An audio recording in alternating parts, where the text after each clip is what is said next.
সংস্কারবিহীন নির্বাচনে এগোবে না দেশ, বলেন ডক্টর ইউনূস। জাতীয় ঐক্য ভাঙতে চায় আন্তর্জাতিক ষড়যন্ত্র, সতর্ক থাকার আহ্বান। সংস্কার ও নির্বাচনের প্রস্তুতি একই সঙ্গে চলতে থাকবে। নির্বাচনের প্রস্তুতির কাজ মূলত নির্বাচন কমিশনের। জরুরি সংস্কার শেষে নির্বাচন চায় বিএনপি, সময় দেওয়ার পক্ষে জামায়াত। পিছপা হলে রাজনৈতিক স্থিতিশীলতা আসবে না, মন্তব্য উপদেষ্টার। চাঁপাইনবাবগঞ্জে বৈষম্য বিরোধীদের নামে মামলা, বাণিজ্য সমালোচনার মুখে বাদী ইউটার্ন, তদন্ত করে সঠিক প্রতিবেদন। মুন্সিগঞ্জে 10,000 অবৈধ গ্যাস সংযোগ অভিযানে গিয়ে হামলার শিকার তিতাসের কর্মকর্তারা, ব্যবস্থা নেওয়ার তাগিদ। এবং ময়মনসিংহে আবাসিক এলাকায় অবৈধ ইট ভাটা, টাকা দিয়ে প্রশাসনকে ম্যানেজ করার অভিযোগ অস্বীকার ইউএনওর।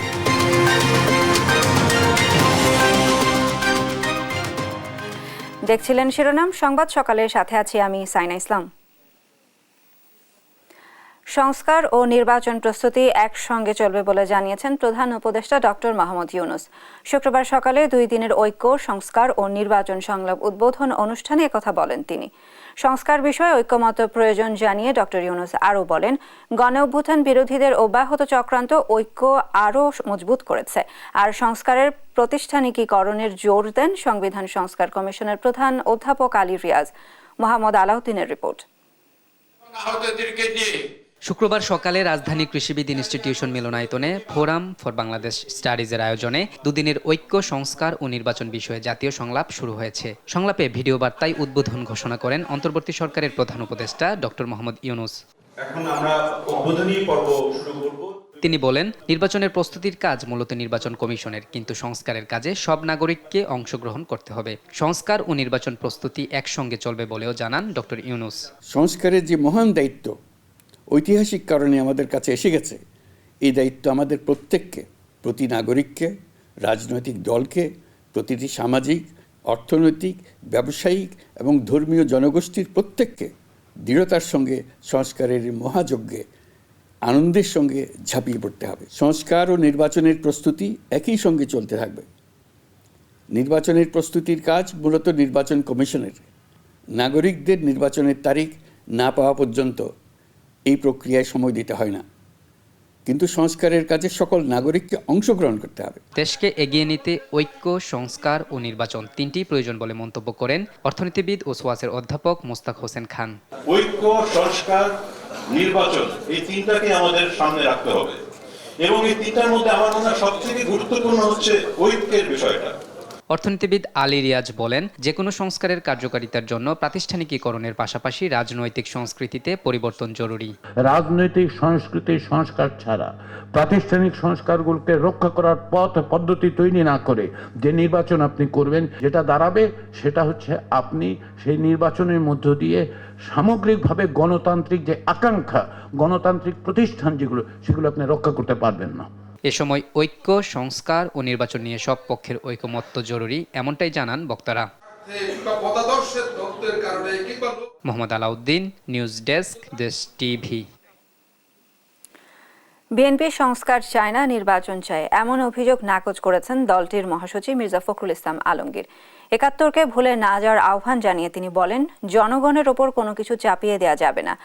আর সুষ্ঠু নির্বাচনের জন্য প্রয়োজনীয় সংস্কারের জন্য যতটুকু সময় প্রয়োজন তা জামায়াত দিতে চায় বলে জানিয়েছেন দলটির সেক্রেটারি জেনারেল মিয়া গোলাম পরওয়ার। সাইফুল রিপনের প্রতিবেদন। ঐক্য, সংস্কার ও নির্বাচন নিয়ে 2 দিনের জাতীয় সংলাপের প্রথম অধিবেশনে অংশ নেন সরকারের উপদেষ্টা, অর্থনীতিবিদ, গণতান্ত্রিক আন্দোলনে গুরুত্বপূর্ণ ভূমিকা রাখা ব্যক্তিসহ রাজনৈতিক নেতারা। ফ্যাসিবাদ যেন আর ফিরে আসার সুযোগ না পায় সেদিকে সজাগ থাকার আহ্বান জানান বক্তারা। বলেন, রাষ্ট্রের শুধু উপরিকাঠামোর সংস্কার নয়, সাধারণ মানুষের রুটি রুজির ব্যবস্থার সংস্কার নিয়েও কথা বলতে হবে। আমরা কিন্তু একটা অসমাপ্ত জাতীয় মুক্তি সংগ্রামকে সমাপ্ত করার জায়গায় এসে দাঁড়িয়েছি। আমরা যেই বাংলাদেশ চাই সেই বাংলাদেশে যেন কখনোই আর ফ্যাসিবাদ ফেরত না আসে, কারণ ফ্যাসিবাদের উদ্দেশ্যই হচ্ছে বারে বারে ফেরত আসার চেষ্টা করা। কিসের উপরে কাঠামোর সংস্কার করবেন যদি আমার ভিত ঠিক না থাকে? ক্ষমতায়ন তো, আসল ক্ষমতায়ন তো হলো রুটি রুজির ক্ষমতায়ন। সংস্কার খুব বড় স্বপ্ন, ঐক্য তার জন্য দরকার। নির্বাচনে যেতে হবে, কিন্তু তার আগে মানুষকে স্বস্তি দিতে হবে। জাতীয় নির্বাচনের আগেই পতিত সরকারের মানবতা বিরোধী অপরাধের বিচার প্রক্রিয়া এগিয়ে নেওয়ার আহ্বান জানান জামায়াতে ইসলামীর সেক্রেটারি জেনারেল মিয়া গোলাম পরোয়ার। সুষ্ঠু নির্বাচন আয়োজনে সরকারকে প্রয়োজনীয় সময় দেওয়ার কথাও জানান তিনি। মানবতা বিরোধী অপরাধীদের বিচারের জন্য যে ট্রাইব্যুনাল গঠন হয়েছে, অবিলম্বে সেই বিচার কার্য সম্পন্ন করা দরকার। একটা সুষ্ঠু নির্বাচনের জন্য যে সংস্কারগুলো মিনিমাম প্রয়োজন সেগুলো সম্পন্ন করতে সুযোগ দিতে হবে। তারপরে একটা অবাধ, নিরপেক্ষ, ক্রেডিবল, ফ্রি এবং ফেয়ার একটা ইলেকশন সম্ভব। সংস্কার ও নির্বাচন নিয়ে বিএনপির সমালোচনাকারীদের উদ্দেশ্যে দলটির মহাসচিব মির্জা ফখরুল ইসলাম আলমগীর বলেন, গণতান্ত্রিক চর্চা ছাড়া কিছুই গড়ে উঠবে না। জনগণের উপর কিছু চাপিয়ে দিলেও তা কাজে আসবে না। দুর্ভাগ্য আমাদের এখন কিছু কিছু বক্তব্য আসছে যে বিএনপি সংস্কার চায় না, নির্বাচন চায়। এই কথাটা সঠিক নয়। আমরা বারবার করে বলছি যে আমরা প্রয়োজনীয় সংস্কারটাকে শেষ করতে, ন্যূনতম যে সংস্কার প্রয়োজন একটা নির্বাচন করার জন্য, গ্রহণযোগ্য নির্বাচন করার জন্য, সেই সংস্কারটুকু করে আমরা নির্বাচনে যেতে চাই। আমাদের প্রধান সংস্কৃতি এই দেশে গণতান্ত্রিক চর্চাই হয়নি, এখানে সংস্কৃতি গড়ে ওঠেনি। বারবার প্র্যাকটিস করা ছাড়া কিন্তু সেটা গড়ে উঠবে না। ইম্পোজ করে কোনো কিছু করা সম্ভব হবে না। এ সময় ৭১কে ভুলে যাওয়া যাবে না বলেও মন্তব্য করেন বিএনপি মহাসচিব। জরুরি কথা আমার কাছে মনে হয়েছে যে আমরা যেন ৭১কে ভুলে না যাই। সাইফুল রিপন, দেশ টিভি, ঢাকা। সংস্কারে পিছপা হলে রাজনৈতিক স্থিতিশীলতা আসবে না বলে মন্তব্য করেছেন উপদেষ্টা সৈয়দা রেজওয়ানা হাসান। উপদেষ্টা মাহফুজ আলম জানান, জানুয়ারির মাঝামাঝি সংস্কার কমিশনগুলোর রিপোর্ট দিলে রাজনৈতিক দলগুলোর সাথে আলোচনায় বসবে সরকার। এদিকে নির্বাচন ব্যবস্থা সংস্কার কমিশনের প্রধান বদিউল আলম মজুমদার বলেন, রাজনৈতিক দলগুলোকে মনোনয়ন বাণিজ্য রুখতে হবে, অন্যথায় সরকারের সংস্কারের সফলতা আসবে না। আরও জানাচ্ছেন নিয়াজ মুর্শেদ। ইতিহাসের বড় অংশ হয়ে থাকবে। শুক্রবার দুপুরে জাতীয় সংলাপের দ্বিতীয় অধিবেশনে অংশ নেন অন্তর্বর্তী সরকারের কয়েকজন উপদেষ্টা, নির্বাচন ব্যবস্থা সংস্কার কমিশনের প্রধান ও রাজনৈতিক বিশ্লেষকরা। এ সময় সৈয়দা রিজওয়ানা হাসান বলেন, সংস্কারে পিছপা হলে দেশের রাজনীতিতে স্থিতিশীলতা ফেরানো কঠিন হবে।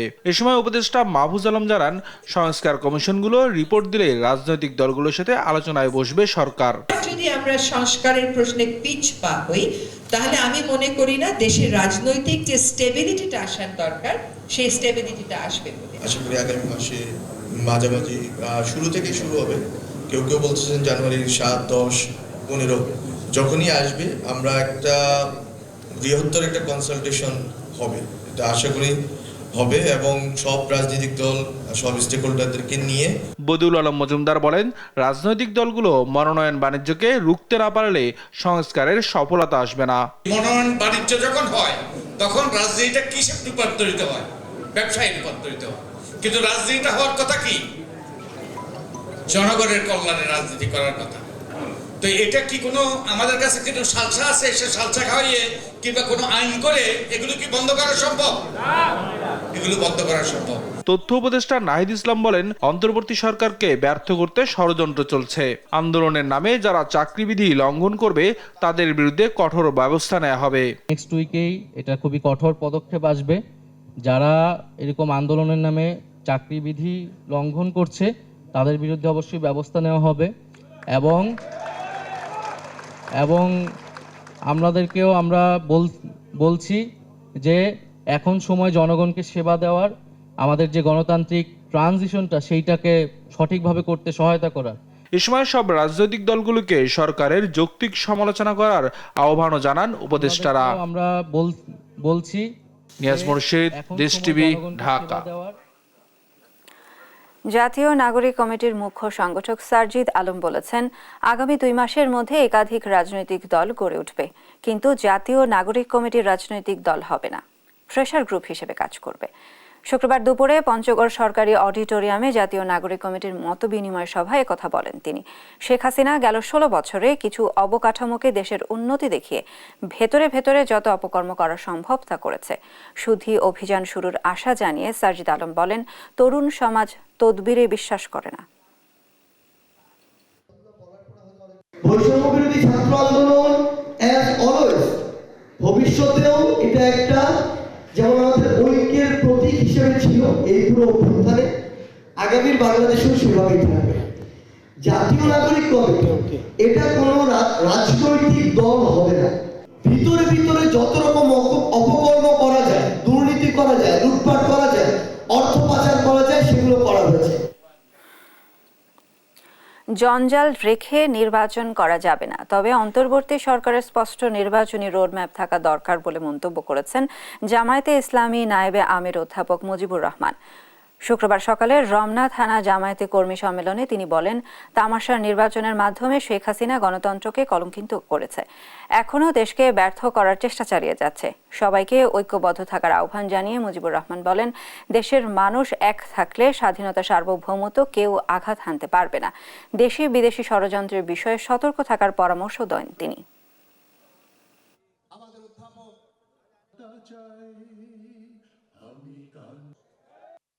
এক আল্লাহ ছাড়া আমরা কাউকে ভয় করি না, এই কথা যতক্ষণ পররাষ্ট্র মন্ত্রণালয় ঘোষণা করতে না পারবে ততক্ষণ আমাদের সীমান্তে আমাদের ভাই বোনদের হত্যা বন্ধ হবে না। যতক্ষণ পর্যন্ত আমরা এই কথা ঘোষণা করতে না পারবো সুদ এবং ঘুষ আল্লাহ হারাম করেছেন, ততক্ষণ পর্যন্ত বাংলাদেশ অর্থনৈতিক সমৃদ্ধি অর্জন করতে পারবে না। আগামী দিনে বাংলাদেশে কোরআন হাদিসকে শিক্ষা ব্যবস্থার মূল উৎস ধরতে হবে এবং এটাকে বাধ্যতামূলক বিষয় হিসাবে পরিগণিত করতে হবে। ষড়যন্ত্রকারীদের বিরুদ্ধে দল, মত, জাতি, ধর্ম, বর্ণ নির্বিশেষে সকলকে ঐক্যবদ্ধভাবে মোকাবিলা করার জন্য সিমেন্টেড হয়ে যেতে হবে।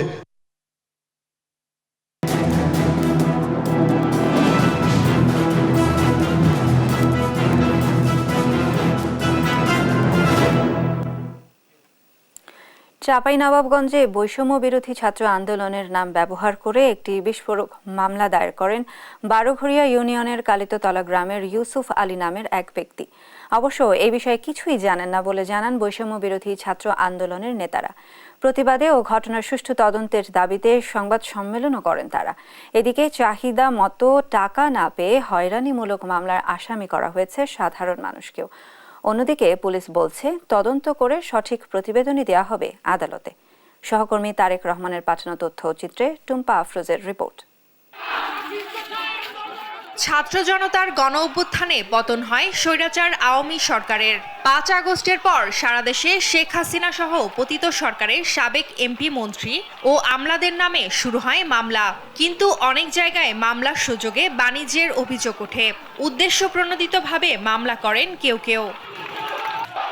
তেমনি গেল ১ নভেম্বর বৈষম্য বিরোধী ছাত্র আন্দোলনের নাম ব্যবহার করে চাঁপাইনবাবগঞ্জ ৩ সদর আসনের সাবেক এমপি আব্দুল মদুদ সহ আওয়ামী লীগ, ছাত্রলীগের ২৬ জনের নাম উল্লেখ এবং অজ্ঞাত ২০ থেকে ২৫ জনকে আসামি করে মামলা করেন বারোঘরিয়া ইউনিয়নের কাতিরতলা গ্রামের বাসিন্দা ইউসুফ আলী। এতে দিনমজুর ও ব্যবসায়ী সহ অনেক নিরীহ মানুষকে আসামি করা হয়।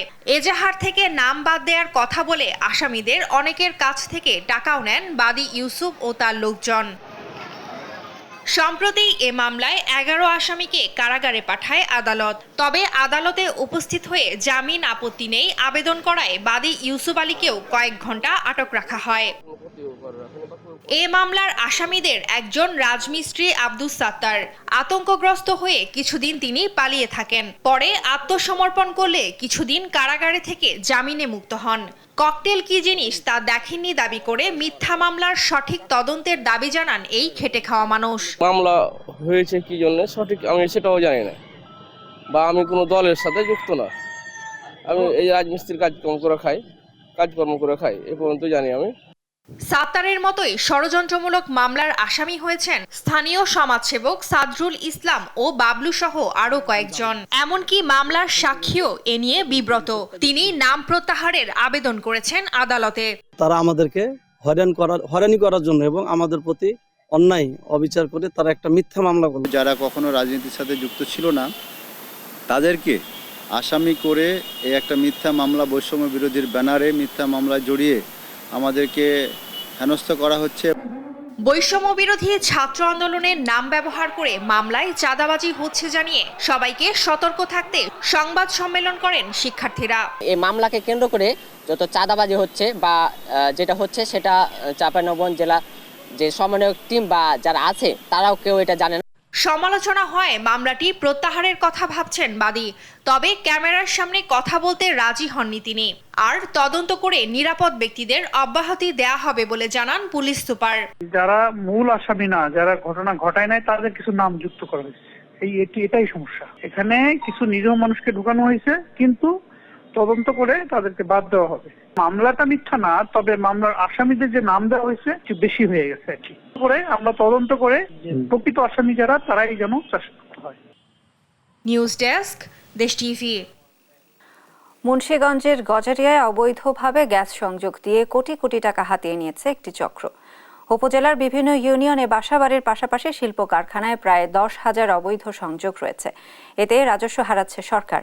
সংযোগ বিচ্ছিন্ন করতে গেলে হামলার শিকার হতে হয় তিতাস কর্মকর্তাদের। মুন্সিগঞ্জ প্রতিনিধি সুমিত সরকার সুমনের তথ্য চিত্রে বিস্তারিত জানাচ্ছেন সালমা জাহান। মুন্সিগঞ্জের গজারিয়া উপজেলার বিভিন্ন ইউনিয়নের বাসাবাড়ি এমনকি শিল্প কারখানায় ব্যবহৃত গ্যাসের বেশিরভাগের সংযোগ অবৈধ। তিতাস কর্তৃপক্ষের অভিযানের মুখেও বন্ধ হচ্ছে না এসব সংযোগ।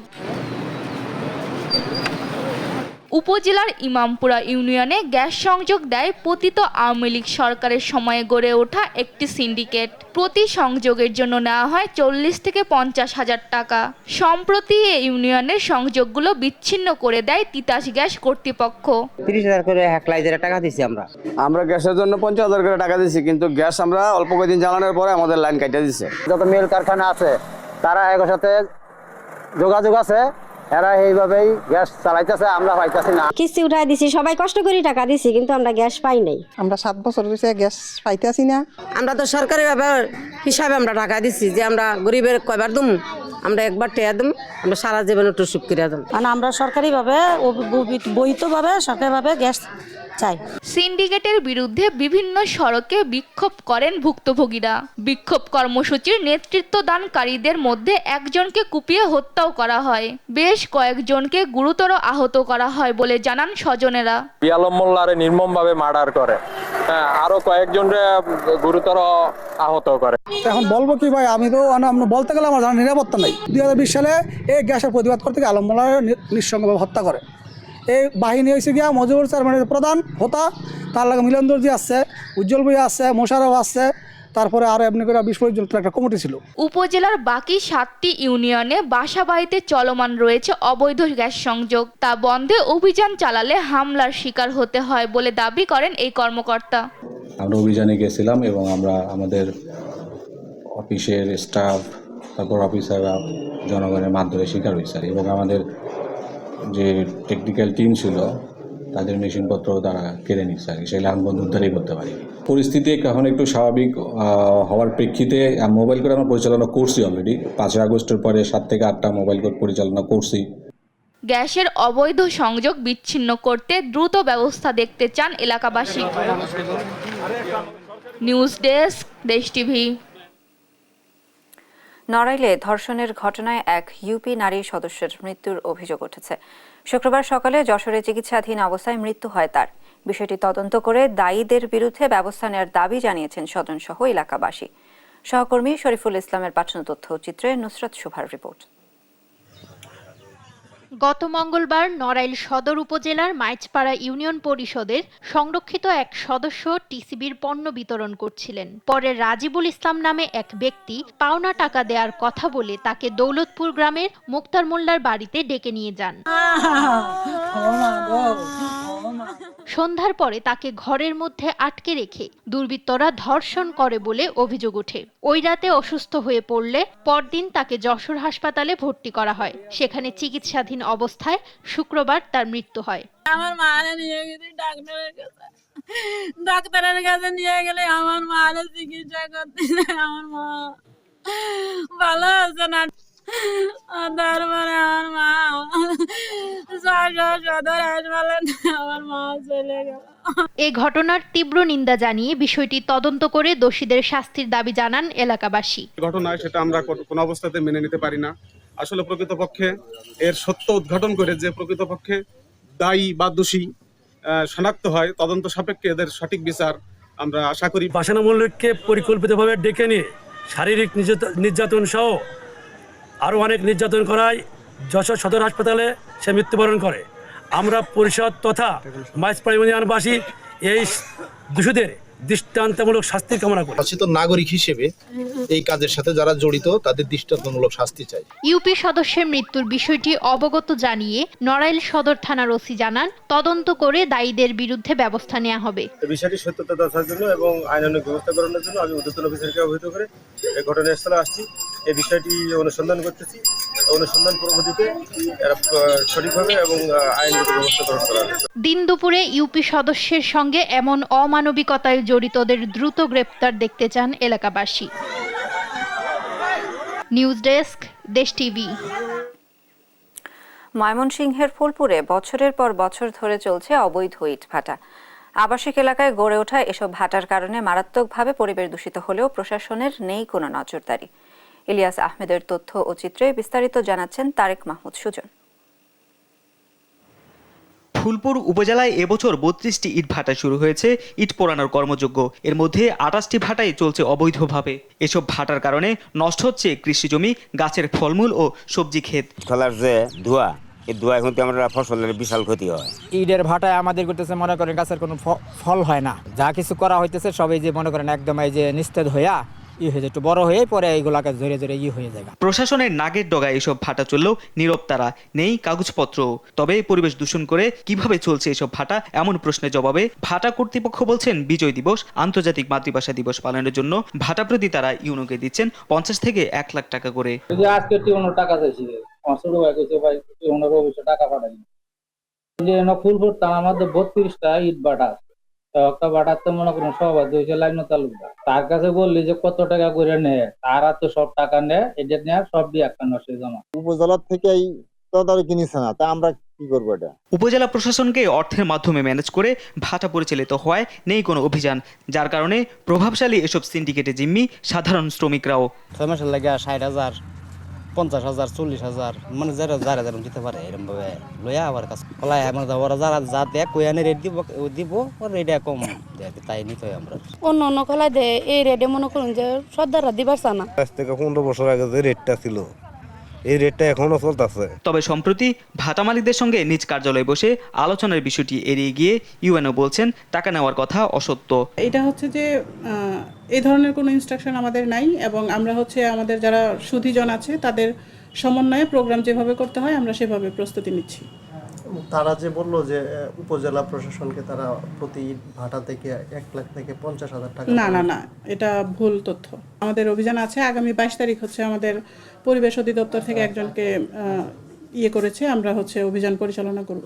এ জেলায় ঢিলেঢালা অভিযানে 11টি ইটভাটা গুড়িয়ে দেওয়া হলেও 286টি ইটভাটার মধ্যে 253টিরই নেই কোনো ছাড়পত্র। লাইসেন্সবিহীন ইটভাটাগুলোর বিরুদ্ধে আইন অনুযায়ী ব্যবস্থা নেওয়ার দাবি সংশ্লিষ্টদের। নিউজ ডেস্ক, দেশ টিভি। প্রায় 300 বছরের ঐতিহ্য নিয়ে এখনও টিকে আছে মানিকগঞ্জের হাজারীগুড়। সারা দেশে এক নামে পরিচিত অনন্য স্বাদ আর মন মাতানো সুগন্ধের এই বিশেষ খেজুর গুড়, যার খ্যাতি এখন দেশের গণ্ডি পেরিয়ে ছড়িয়ে পড়েছে বিদেশেও। সহকর্মী আব্দুল আলিমের পাঠানো তথ্য চিত্রে অঙ্কন চৌধুরীর রিপোর্ট।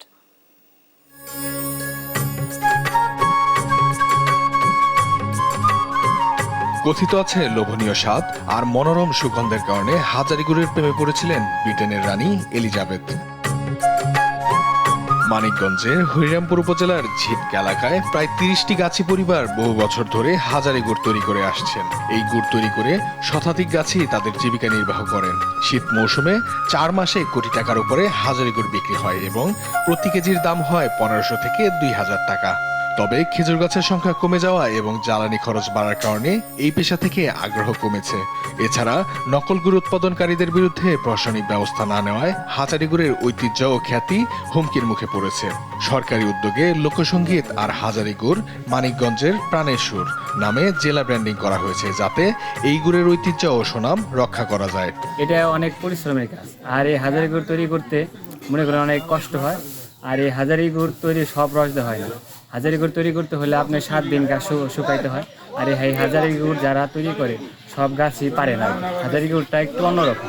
1 কেজি হাজারি গুড় বানাইতে গেলে 14 লিটার বা 12 লিটার বা এখন 14 লিটার লাগবে, আর কয়েকদিন বাদে 12 লিটার রস লাগবে। প্রত্যেক বছরই নেই, তো এবার একটু নিজের বেশি নেওয়ার জন্যই করছে হচ্ছে আমার বড় বোনের কাছে পাঠাবো, তো সে থাকে শুধু আমেরিকা। আমাদের মানিকগঞ্জের ঐতিহ্য আর কি, এটা হাজারি গুড়, এটা ঢাকাতেও অনেক যায়, বিদেশেও যায় গুড়টা।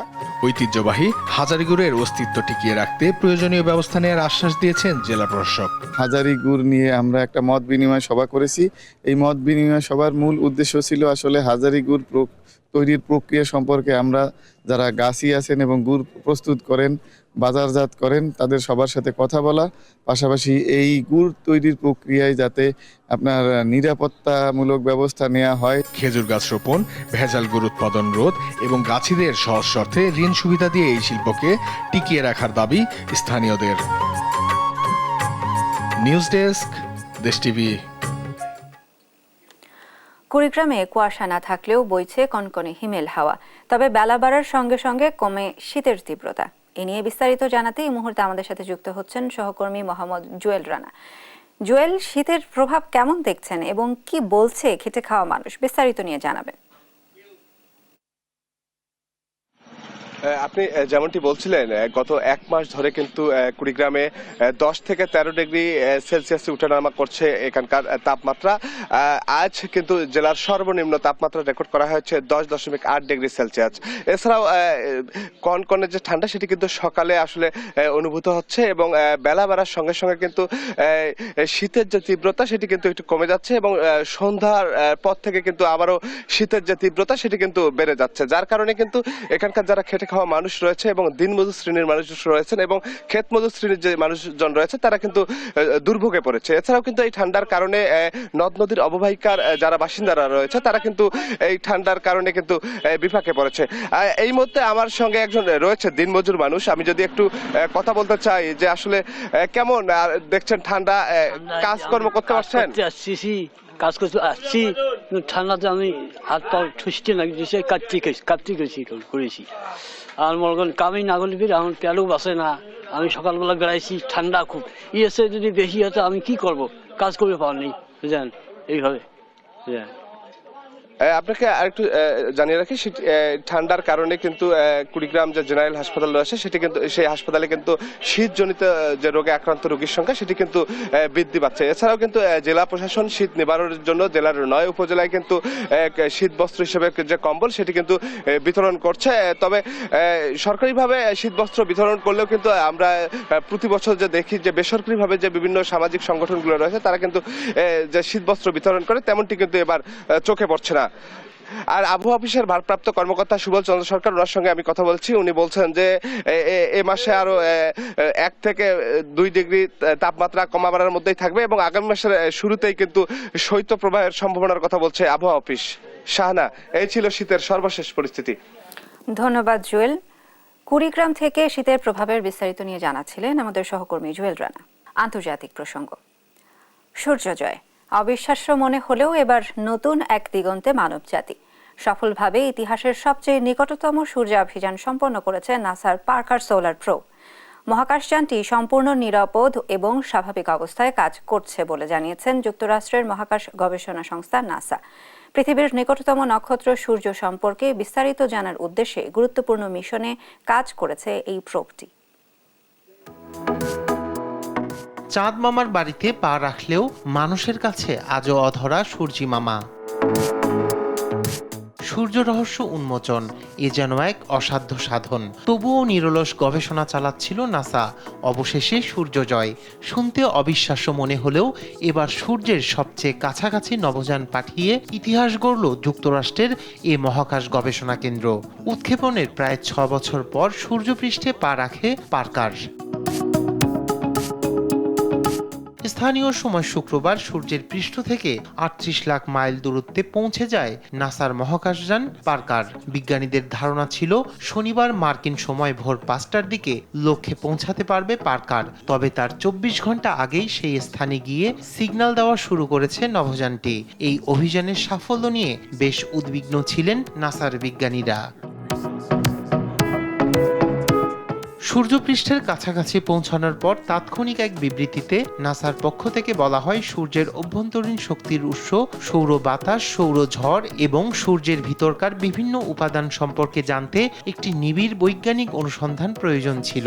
এক্ষেত্রে নাসার প্রধান সহায়কের ভূমিকায় রয়েছে পার্কার।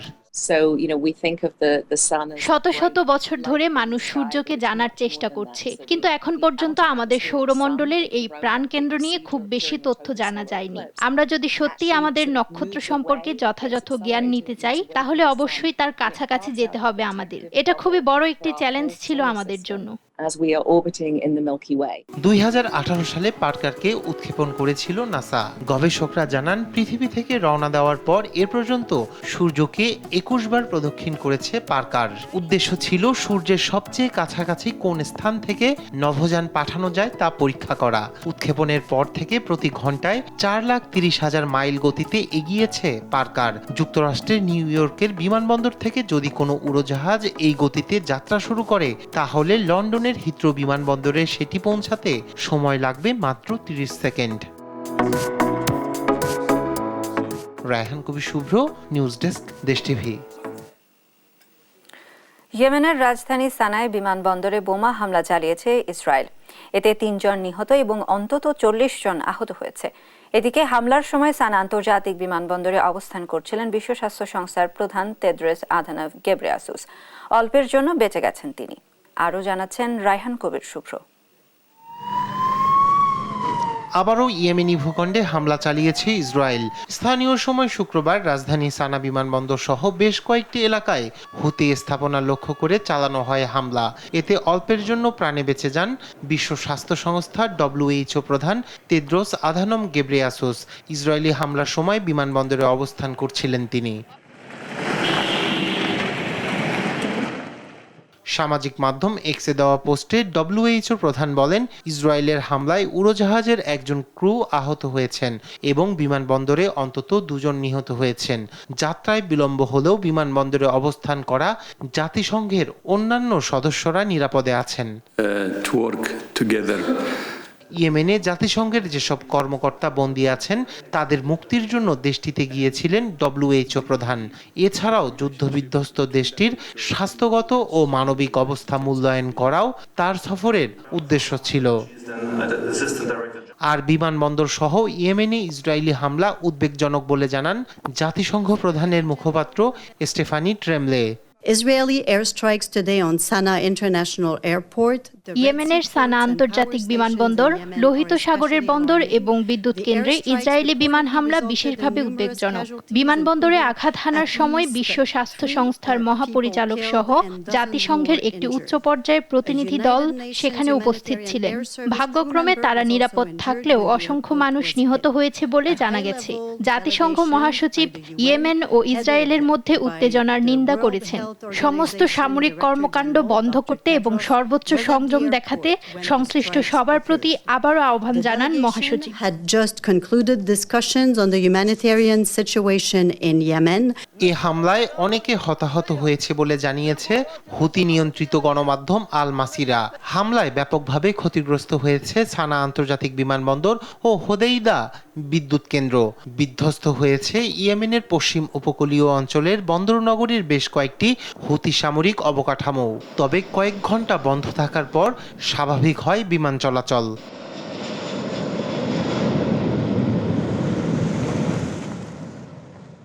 এর আগে জেট বিমানের ভিডিও প্রকাশ করে ইসরায়েলি সেনাবাহিনী। এসব বিমান শত্রুর মুখোমুখি হওয়ার জন্য প্রস্তুত বলে জানান ইসরায়েলি বিমান বাহিনীর কমান্ডিং অফিসার মেজর জেনারেল তোমার বার। রায়হান কবির শুভ্র, নিউজ ডেস্ক, দেশ টিভি।